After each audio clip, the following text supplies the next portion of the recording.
আপনাদের প্রত্যেকের ফোনে নোটিফিকেশন বার টান দিলে দেখতে পারবেন চাঁদের মতো একটি আইকন রয়েছে। এই আইকনের কাজ যদি আপনি জানেন রীতিমতো অবাক হয়ে যাবেন। এজন্য শুরুতে ফোনে নোটিফিকেশন বার টান দিয়ে এখান থেকে জাস্ট এই ডু নট ডিস্টার্ব যে চাঁদের মতো আইকনটি রয়েছে জাস্ট এর উপর ট্যাপ করে ধরে থাকবেন। দেন এরকম পেজ ওপেন হলে এখান থেকে আপনারা ডু নট ডিস্টার্ব এই অপশনটা জাস্ট ট্যাপ করে সিলেক্ট করে দিবেন।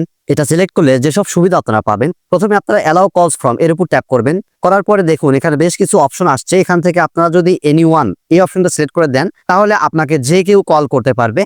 আর যদি কন্টাক্টস এই অপশনটা সিলেক্ট করে দেন তাহলে আপনার ফোনের কন্টাক্টসে যেসব নাম্বার সেভ করা রয়েছে শুধুমাত্র তারাই আপনাকে ফোন করতে পারবে। আর নো ওয়ান যদি সিলেক্ট করেন তাহলে কেউ আপনাকে ফোন দিয়ে ডিস্টার্ব করতে পারবে না। দেন যদি আপনারা অ্যালাউ মেসেজেস ফ্রম এর উপর ট্যাপ করেন তাহলে একইভাবে এখানেও এনিওয়ান সিলেক্ট করলে আপনাকে কেউ মেসেজ করে ডিস্টার্ব করতে পারবে না। আর কন্টাক্টস এটা যদি সিলেক্ট করেন তাহলে আপনার কন্টাক্টসের নাম্বারগুলো থেকে শুধুমাত্র মেসেজ আসবে। দেন মোস্ট ইম্পর্টেন্ট যে সুবিধাটা আপনি পাবেন, এখানে আপনারা যে শিডিউল অপশনটা রয়েছে জাস্ট এর উপর ট্যাপ করবেন। দেন এখানে স্লিপের উপর ট্যাপ করার পরে আপনারা আপনাদের প্রয়োজন অনুযায়ী এখানে একটা টাইম সেট করে দেবেন, যেই টাইমটার মধ্যে আপনাকে ফোন করে কেউ ডিস্টার্ব করতে পারবে না, অর্থাৎ এই সময়টায় আপনার ফোনটা সাইলেন্ট থাকবে।